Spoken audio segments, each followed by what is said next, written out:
Podcast Rural. Estamos ao vivo pela Rádio Boa Vista FM 96,5 MHz no seu rádio, também em aplicativos de áudio como Radiosnet aí no seu smartphone ou computador. No podcast rural de hoje a gente vai prosear aqui sobre técnicas de manejo para a nutrição de bovinos no sistema pastejo. E aqui a gente vai falar hoje de engorda de fêmea. E quem vai prosear comigo aqui é o Luiz Henrique, médico veterinário, Luiz Henrique Guimarães, conhecido como Luiz Gringo. Bom dia, Luiz. Bem-vindo mais uma vez ao Paracato Rural. Desde já, obrigado pela sua participação.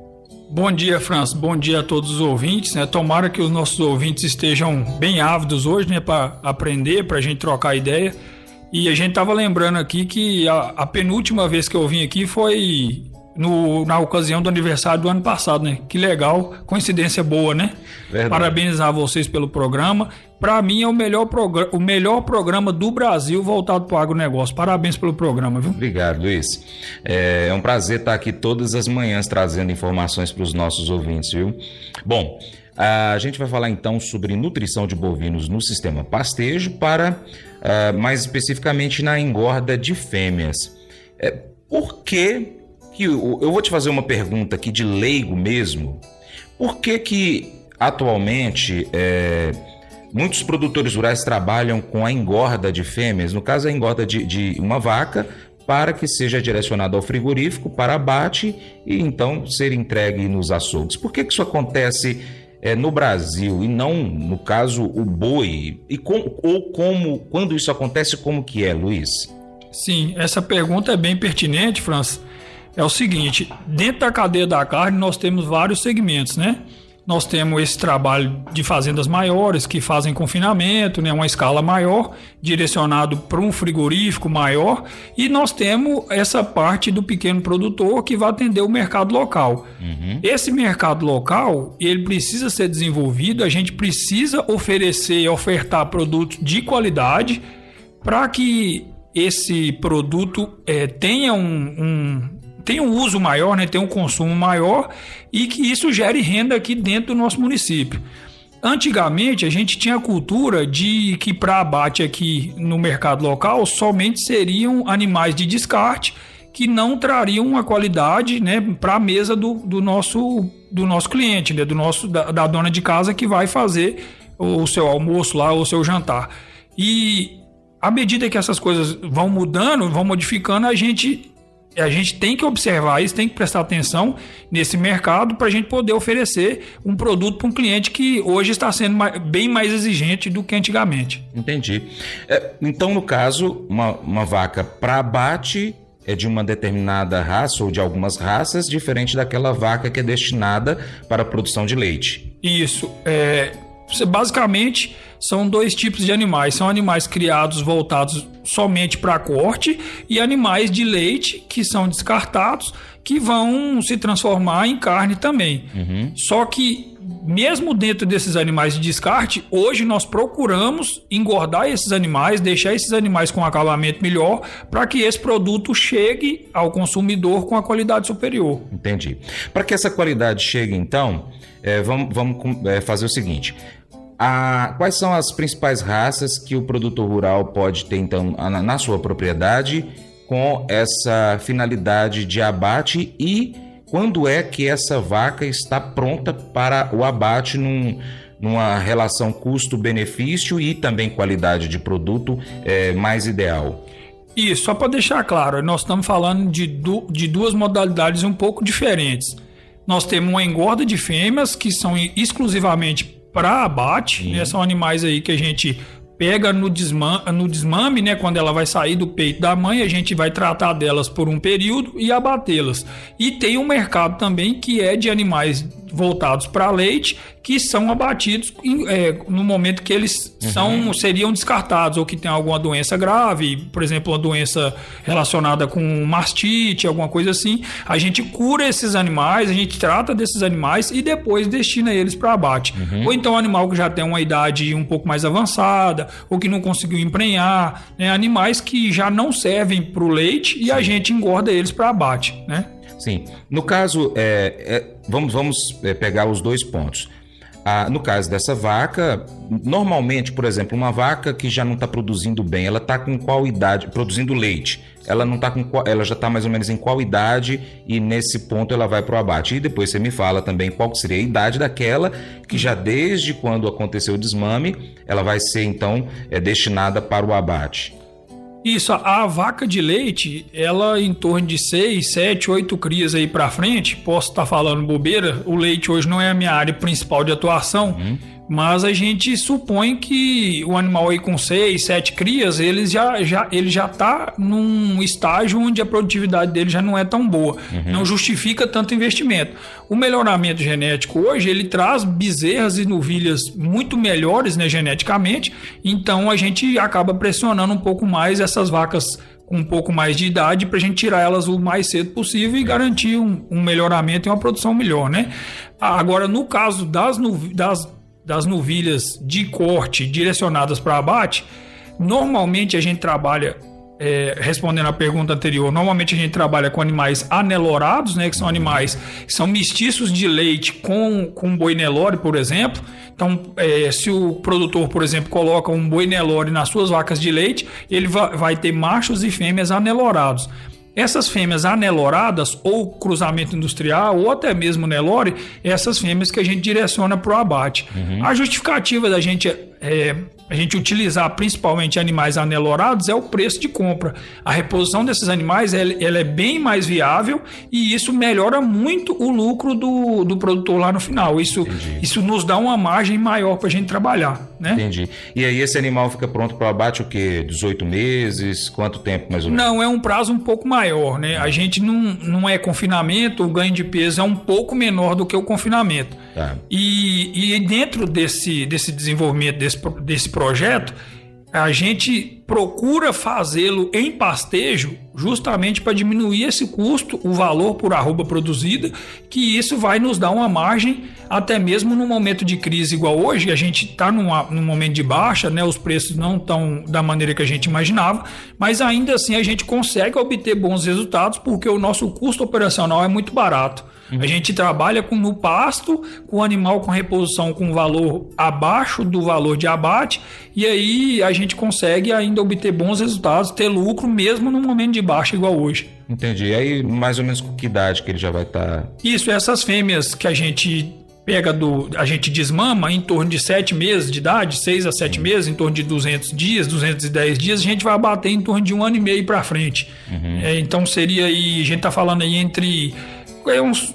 esse animal vai ser abatido com 2 anos e meio para 3 anos. Essa é a média de idade que a gente consegue fazer esse trabalho bem feito e terminar o animal e entregar uma mercadoria de qualidade. Entendi, bacana. Hoje, quais são os tipos de pastejo que tem sido trabalhado na nossa região, né? Não só Paracatu, mas, enfim, que dá para trabalhar nas regiões aqui do Cerrado, do Alto Paranaíba. Acredito eu que você tem clientes por lá também e acaba que tem desenvolvido esse trabalho. Então, Franz, eu brinco que esse sistema de engordar pasto ele é democrático. Ele pode ser usado pelo pequeno, médio e grande. O pequeno, a vantagem desse sistema é poder conciliar com outras atividades. É um sistema que ele toma muito pouco tempo do produtor. O tempo que ele tem é colocar a ração uma vez ao dia. Então, ele tem tempo para fazer várias atividades. E a gente faz algumas contas para mostrar a viabilidade econômica e, assim, é um baita incremento na renda, né? Em relação aos sistemas de pastejo, hoje basicamente nós temos alguns sistemas de pastejo que a gente trabalha corriqueiramente. Vai depender do nível de engajamento que esse produtor vai ter, né? Do nível de comprometimento e até mesmo em relação ao investimento. Esses níveis mais avançados eles exigem um pouco mais de investimento, até mesmo irrigação em algumas situações. Entendi. Mas no geral, a gente tem um sistema de pastejo contínuo, que é onde o produtor coloca os animais, esses animais não saem desse pasto, eles estão ali comendo até esse pasto acabar, e aí normalmente quando acaba eles tiram e colocam em outro pasto. É o que eles falam, sistema extensivo. Isso, mas até mesmo intensivamente tem gente que usa esse pastejo contínuo, né? Entendi. Que não tem mudanças de lote e de pasto. Entendi. Né? Nós temos hoje um sistema também que a gente usa bastante, que é o alternado. A gente pega um pasto, por exemplo, e divide em 2, e esses animais vão trocando de um pasto para o outro. É um sistema muito simples e já melhora muito a colheita de forragem, já melhora muito o aproveitamento desse pasto. A gente deixa de ver lugares mais rapados e lugares onde estão sobrando forragem. Isso é uma discrepância grande que acontece nesse sistema contínuo, né? Uhum. Aí, aumentando o nível de tecnologia, nós temos um pastejo rotacionado, que já seria o dimensionamento de alguns piquetes, fazendo a conta de acordo com o crescimento e desenvolvimento dessa forragem que a gente vai utilizar. Tem que pensar bastante qual o material que a gente vai utilizar, qual o nível de adubação e assim vai. Uhum. É um projeto um pouco mais elaborado, que gasta um pouco mais de dedicação do produtor. Eu brinco que isso aí é realmente dedicação. Entendi. E hoje nós temos até sistemas, citar um sistema aqui que hoje não é tão utilizado na nossa região, mas que vem com muita força e até é uma técnica que eu quero aprimorar mais. Eu tenho alguns amigos, colegas de profissão que já estão buscando esse conhecimento em relação a essa técnica, que é o pastejo ultradenso. O que eu tenho ouvido falar é que até em torno de 1.000 unidades animais por hectare. Uhum. Isso é uma revolução muito grande. Então, nós chegamos à conclusão que nós não precisamos derrubar mais nenhuma árvore para produzir bem. Nós precisamos realmente melhorar os nossos níveis de produtividade. Uhum. Eu tenho um amigo que é aqui de Paracatu, o Cristiano Barros, é um estudioso de pastagem, de forragem. Está fazendo um trabalho muito bacana na nossa região em relação a isso. Ele tem estudado muito em relação a esse pastejo ultradenso. Esse pastejo ele tem duas finalidades principais: colheita máxima de forragem e a própria adubação que os animais vêm colocando nesse sistema. Uhum. Então, assim, são sistemas que a gente tem que estudar. Outro sistema também que eu acho que daqui para frente vão ter muitos projetos com esse sistema é o sistema irrigado. Como a nossa região a gente vai ter um pouco de conflito em relação à água, imagino que em breve nós teremos problema sério com água, nós podemos ter vários projetos de pecuária, de engorda em lugares, em propriedades que têm irrigação, de maneira que o produtor use uma safra, né, normal de milho, normalmente soja, e talvez ele venha entrar com uma engorda de bovinos que vai utilizar muito menos água. Então isso pode viabilizar a irrigação em várias áreas da nossa região que hoje talvez não é viável. Entendi. Bom, a gente sempre fala aqui, o Fabrício sempre participa conosco aqui, agrônomo, né? E ele fala assim, para ser um bom pecuarista tem que ser um bom agricultor, que é o que você está dizendo aqui. Então você tem que trabalhar muito bem a pastagem para que ela possa dar o máximo possível. Mesmo com aquele projeto mais simples que você falou, né? De pastejo, que não tem muita dedicação do produtor rural, ele precisa trabalhar essa pastagem. Não é só simplesmente largar o gado ali. Ele tem que fazer o mínimo possível para que essa pastagem seja benéfica para o gado dele, né? Porque vai ter um alimento. Se o alimento que tiver ali não tiver boa qualidade, ele também não vai ter uma boa qualidade na engorda. Eu tenho aprendido, Franz, que para a gente conseguir convencer o produtor, a gente tem que ter um argumento um pouco diferente. Eu já nem falo em relação ao pasto mais, eu já falo em relação ao solo, que é o maior patrimônio que ele tem. Exatamente. Eu já acho que nós temos que convencer ele através da conta em relação ao solo. Nós estamos numa região de terras privilegiadas, né? De terras valorizadas, e a gente tem que ter uma competitividade em relação às outras atividades. A gente tem que trabalhar com bovino e ganhar dinheiro. Não é ficar trocando figurinha. Antigamente a pecuária era um negócio imobiliário. Eu comprava uma fazenda e colocava o gado lá e eu esperava a valorização da fazenda. E aí eu não me preocupava tanto com a produtividade do gado. Hoje nós não temos espaço mais para isso. Todo mundo sabe que os custos hoje são elevados e a gente precisa produzir, a gente precisa aprender a produzir. No geral, nós produzimos mal. A realidade é essa. Nós precisamos produzir um pouco melhor para a gente conseguir mudar esse cenário, né? Uhum. No caso, o produtor rural ele vai trabalhar nesses sistemas que você já falou aí, dos tipos de pastejo, e como que é o restante do manejo que esse produtor precisa ter com o gado dele ali com relação à nutrição? Isso. Esse projeto direcionado para engorda de fêmeas, nós temos alguns níveis de suplementação, que são níveis tecnológicos, mas na verdade é investimento, na verdade é capacidade de investimento. E isso muda também de acordo com a época do ano, né? Basicamente, nós temos um nível mais baixo, é onde o produtor utiliza somente o pastejo e sal mineral. O animal vai ter uma engorda mais lenta, progressiva, talvez ele perca um pouco de peso nas águas. Nós temos um nível médio que seria o uso de proteinados, né? Seriam suplementos nutricionais que venham a suprir essa deficiência de proteína. Normalmente a gente utiliza mais na seca, né? O animal vai manter ou ganhar um pouco mais de peso. E nós temos um nível de investimento um pouco mais alto, que seriam proteicos energéticos, seriam aceleradores de desenvolvimento. A gente utiliza ele nas águas para maximizar o ganho de peso e utiliza ele na seca para o animal continuar ganhando peso. Aí por que a gente classifica em níveis tecnológicos? Até mesmo para o produtor entender que cada nível desse exige um investimento, exige uma faixa de investimento. Quando eu decido a tratar dos meus animais, por exemplo, com proteica energética, eu tenho que ter em mente que vai ter um montante de custo que ele tem que estar preparado para isso. Até mesmo se ele for produzir o produto em casa, tem que ter insumos, a gente tem que ter milho, sorgo e outros insumos, e aí esse produtor tem que ter esse planejamento. Esse é nosso papel, né? Montar o projeto, o primeiro projeto piloto, e mostrar para ele com o que ele tem que se preocupar. E aí, daí para frente, nossos produtores são instruídos, são pessoas esclarecidas hoje, no geral, e eles vão conseguir desenvolver esse trabalho meio que sozinhos, né? Com um acompanhamento mais distante nosso. Entendi. Luiz, a gente então falou aqui de suplementação e de sistema de pastejo. Do sistema de pastejo você falou que tem um simples, um intermediário, um mais complexo, que por exemplo é o de piquetes rotacionados. O produtor rural então ele adotou esse sistema de piquete rotacionado e aí vem a suplementação. Ele pode optar por qualquer uma dessas que você falou, ou por uma questão lógica precisa ter uma ou outra de um nível maior de suplementação ou de tecnologia investida? Ótima pergunta. Essa é a pergunta que levanta, né, a bola para a gente cortar, por exemplo. Essa é a pergunta que ela é a chave de tudo. A escolha do manejo, a escolha da maneira com que o produtor vai trabalhar passa muito pelo auxílio nosso do técnico, né? E através disso eu vou trocar uma ideia. Estou dizendo um exemplo da pessoa que está sendo atendida por mim. Tem vários profissionais que fazem esse tipo de trabalho. A gente, através do diagnóstico, a gente consegue desenhar um projeto direcionado para cada produtor.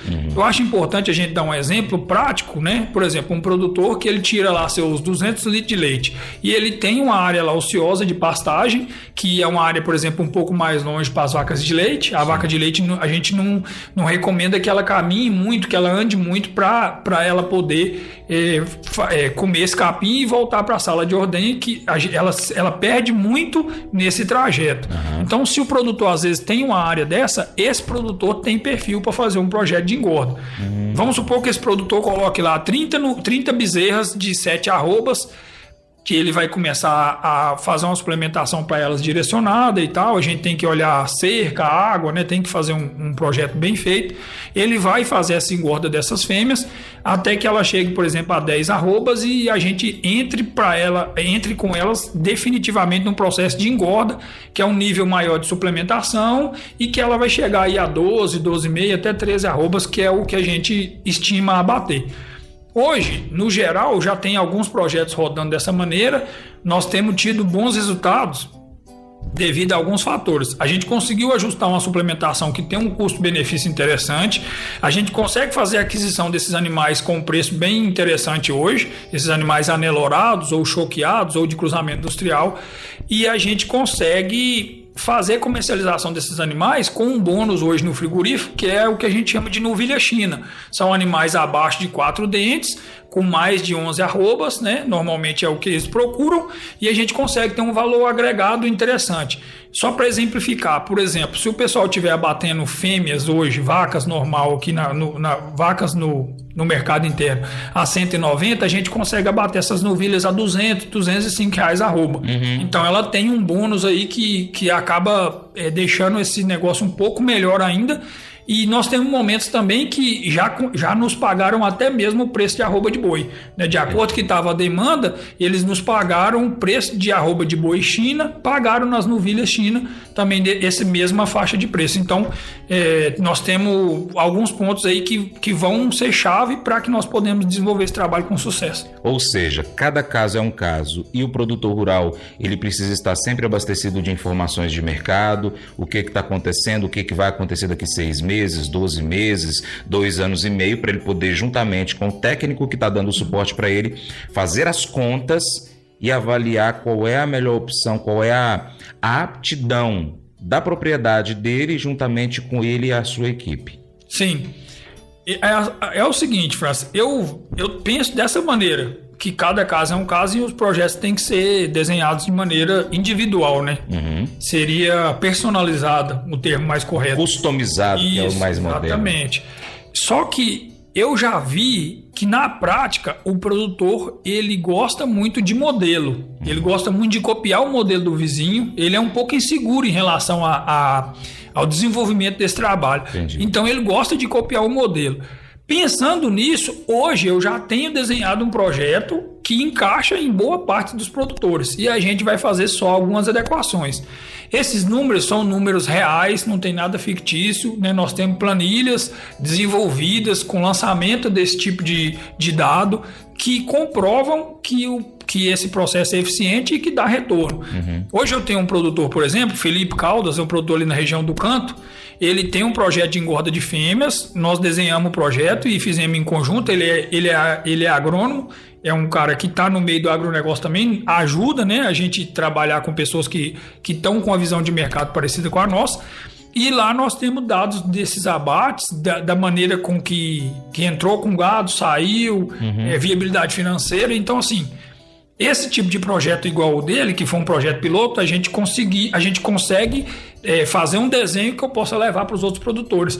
Eu tenho notado que o produtor gosta desse tipo de modelo, dá a ele uma segurança um pouco maior, sabe? Entendi. Bacana. Quero agradecer aqui a audiência, o Evanildo Pires, o Tinico, lá em Natalândia. Um abraço para você, para toda a sua família, para toda a Natalândia, né? Família da minha esposa, da minha sogra, estão morando lá em Natalândia. Ô, família Miguel Alves, bom? E também aqui eu estou aguardando o nome de um ouvinte nosso lá em Rondônia, na cidade de Machadinho do Oeste. Ele está dizendo aqui, somos uma cooperativa que trabalha com produtos florestais e agricultura familiar. Estou ouvindo aqui, tá muito bacana. Obrigado, eu vou ficar aguardando seu nome. Aqui, chegou, é o Joãozinho Mendes. Joãozinho Mendes, um abraço para você e para todos na sua cidade de Machadinho do Oeste. Avisa aí para os vizinhos para estar ouvindo sempre a gente. É só sintonizar aí como você no aplicativo aí na internet, viu? Ô Luiz, a gente já trouxe muitas informações aqui. Eu estou ainda aguardando questionamentos também de ouvintes, caso queiram, viu, gente? Fica à vontade, manda aqui. Se não for algo que dá para responder ao vivo aqui, a gente vai repassar o telefone para o Luiz e aí o Luiz fala com você, tá bom? Ô Luiz, pastejo, o planejamento nutricional, a gente já fez uma introdução aí, mas o que mais precisa ser informado para o nosso ouvinte? Isso é o seguinte, quando eu vou começar um projeto desse de engorda de fêmeas, né, por exemplo, eu vou fazer um levantamento, um diagnóstico, né, que vai nortear o nosso planejamento nutricional dessa fazenda. Nós temos que fazer uma medição da quantidade de forragem, né, que eles têm, qual a lotação que a fazenda suporta e até mesmo nós temos que entender a condição financeira do produtor, como que ele está financeiramente, se ele tem algum recurso que pode ser usado, às vezes um outro gado que pode vender e se transformar em recurso para a gente tratar de agregar valor em outros animais. Muitas das vezes, Francis, o produtor, a gente chega na propriedade e ele tem recurso lá. Às vezes ele está passando dificuldade financeira por não ver os recursos que ele tem. Entendi. São animais que ele poderia ter descartado e feito dinheiro para poder investir em outras coisas. E aí isso acaba prejudicando esse produtor, né? E aí também verificar a disponibilidade de insumos. Se esse produtor tem a possibilidade de sorgo, milho, se ele tem esses insumos à mão, disponível, ureia, por exemplo, tem produtores que trabalham com agricultura, então eles têm uma disponibilidade maior de ureia e tal, que a gente pode utilizar nisso daí. Outro gancho que eu quero puxar, França, é o seguinte: à medida que a gente vai fazendo esse tipo de trabalho, vão aparecendo outras oportunidades, né? Graças a Deus eu venho num desenvolvimento bacana dentro da minha carreira, venho explorado outras áreas, né? E uma área que eu tenho trabalhado de um tempo para cá é a transferência de embrião. É uma disseminação de genética que eu acredito que muito em breve ela vai ser muito mais comum, eu diria, do que hoje. Hoje ela já é realidade, mas eu acredito que nós não vamos fazer mais melhoramento genético daqui para frente sem o uso dessa transferência de embriões. Porque essa transferência de embriões, ela acelera demais o melhoramento genético. Ela pula muitas gerações e isso nos traz um benefício muito grande. Dentro desse projeto de engorda de fêmeas, nós descobrimos um outro nicho que é a transferência de embriões. Tem projetos onde eu vou fazendo essa engorda das fêmeas, né? Por exemplo, eu comprei esses animais com 210 quilos, quando eles chegam a 270, 280 quilos, eu começo a explorar essa parte reprodutiva delas. Eu transfiro embriões, por exemplo, embriões de genética leiteira, ou embrião de Nelore PO, ou embrião de Nelore pintado. E aí, esses animais que estão prenhes, a gente mantém, retira da engorda e suplementa eles de uma forma normal. E os animais que não emprenharam, a gente mantém eles na engorda e a gente abate eles no final do processo de engorda. Então, nós acabamos achando uma alternativa muito interessante, né? Um 2 em 1 muito interessante, que somou duas coisas importantes. Dentro da transferência de embrião, eu preciso que esse animal esteja ganhando peso para que ele tenha uma taxa de concepção interessante e viabilize o processo. E dentro da engorda, esse animal está ganhando peso. São animais que são animais anelorados, que são aptos a ser mãe de aluguel, né? Que vão gestar e amamentar esses animais. Então, acabou sendo um casamento bem interessante. Entendi. Além de tudo isso que a gente já trouxe aqui, né, desde o início da nossa prosa, para fazer então esse trabalho de engorda de fêmeas bovinas a pasto, qual que é então o motivo para que o produtor rural hoje possa decidir começar a fazer isso? E como que ele vai fazer? Isso. Primeiro precisa querer, né? É o básico. Quando o produtor está decidido a produzir, a mudar de vida, isso aí acontece de maneira natural. Se tiver um técnico que tem experiência nesse tipo de processo, ajuda muito, acelera muito o processo, né? Esse tipo de atividade, ele é muito interessante para quem, por exemplo, tira leite, para quem quer sair da atividade leiteira, às vezes não tem sucessão, às vezes está um pouco mais cansado, um senhor de idade, ou ele serve tanto como atividade principal ou como incremento na atividade de um produtor pequeno que tenha outras atividades na fazenda, entendeu? Então, assim, basta esse produtor querer incrementar a sua renda ou até mesmo fazer disso a sua principal fonte de renda. Vamos falar em números aí. Via de regra, nós trabalhamos com lotes de 30 animais. Por que 30 animais, França? Porque normalmente os frigoríficos que pagam essa bonificação China, eles não buscam cargas muito pequenas. A gente tem que trabalhar com cargas que se adequem ao carregamento deles. Entendi. Por que 30 animais? Talvez o frigorífico te pede uma carga de 20, 22, 25 animais e a gente tem alguns animais ali que a gente vai deixar para um próximo embarque. Então a gente não fica na mão de mandar animais que não estejam adequados, né, ao processo, a combina que a gente fez com o frigorífico, né? Normalmente, esses animais deixam um resultado aí entre 200 e 300, entre 200, 300 até 400 reais por cabeça. Nós tivemos situações onde o preço por arroba estava um pouco melhor, que deu até um pouco mais de 400 reais por cabeça. Você for imaginar que esse produtor pode fazer um lote a cada 6 meses, por exemplo, né, intercalado, às vezes ele põe um animal de 7 arrobas, tem situações onde a gente coloca um animal de 10 arrobas que já vai direto para a terminação. Então, se ele fizer um giro constante, ele sempre estiver abatendo esses animais, eu acredito que é um baita incremento de renda, né, na vida desse produtor. Que bacana. Tainá Andrade mandou um questionamento, achei muito interessante aqui. Bom dia, se possível, Dr. Luiz, responda: como identificar deficiências nutricionais em bovinos em pastejo? Ótima pergunta. A Tainá é uma colega que trabalha na Agropel há muito tempo com a gente, pessoa bacana demais. Um abraço, Tainá.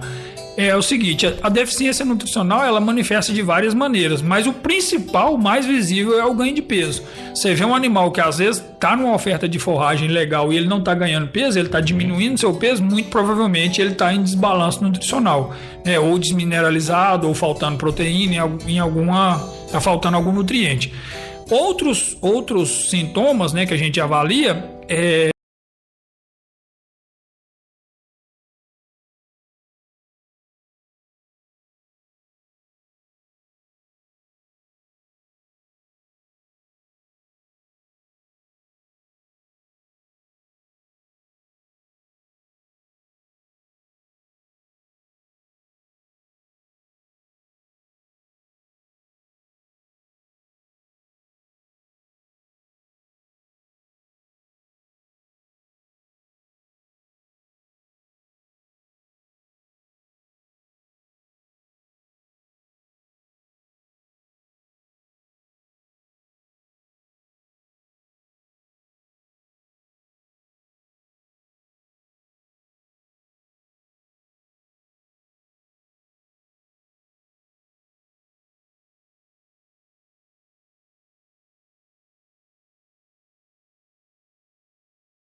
Pois é, pessoal, quero agradecer demais a sua atenção e convidar você a acompanhar o Paracatu Rural em diversas plataformas online. Você pode acompanhar pelo YouTube. Vai lá, inscreva-se no canal Paracatu Rural, marque o sininho para receber as notificações. Pode também acessar o site paracaturural.com e cadastrar o seu e-mail. Nós também estamos em plataformas de áudio, Spotify, Deezer, TuneIn, iTunes, SoundCloud, Google Podcast, na Alexa. Pesquisa na sua favorita por Paracatu Rural. Você ainda encontra a gente no Instagram, no Facebook, no Telegram, também no Twitter, X e ainda no canal do WhatsApp. Você já viu? Vai lá então, canal do WhatsApp, ali perto do status. Aí é só pesquisar Paracatu Rural. E se também quiser, pode acompanhar a gente ao vivo pelo rádio. É só pesquisar Rádio Boa Vista FM 96,5 MHz ou Rádio Diamante FM 100,3 MHz no aplicativo Rádiosnet. Vou ficar esperando você, hein? Entre em contato conosco aí pelo WhatsApp também. Vai lá no nosso site, em qualquer uma das nossas plataformas digitais, pega o nosso contato e entra em contato com a gente. Vou ficar esperando você, hein? Valeu! Você já ficou nervoso com a forma pela qual alguém reagiu a algo que você fez?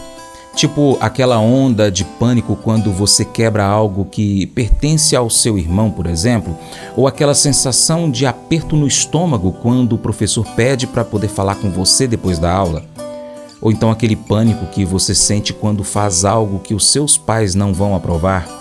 É natural evitar enfrentar as consequências das nossas más decisões, mas nós não precisamos adotar essa postura com relação a Deus. Não precisamos nos perguntar como Ele responderá ou qual punição Ele nos dará. Pelo contrário, nós podemos ter a certeza de que quando confessarmos os nossos pecados, por termos feito coisas diferentes daquilo que Deus mesmo diz ser o melhor, Ele virá ao nosso encontro com o perdão e um caminho para a gente seguir.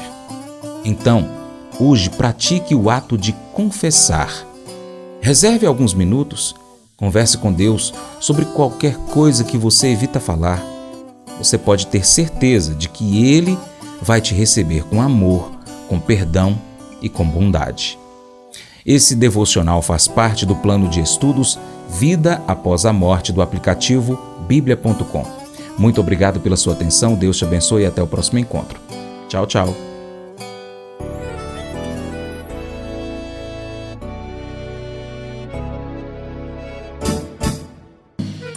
Acordo de manhã para prosear no mundo do campo, as notícias escutar. Vem com a gente em toda a região com o seu programa Paracatu Rural.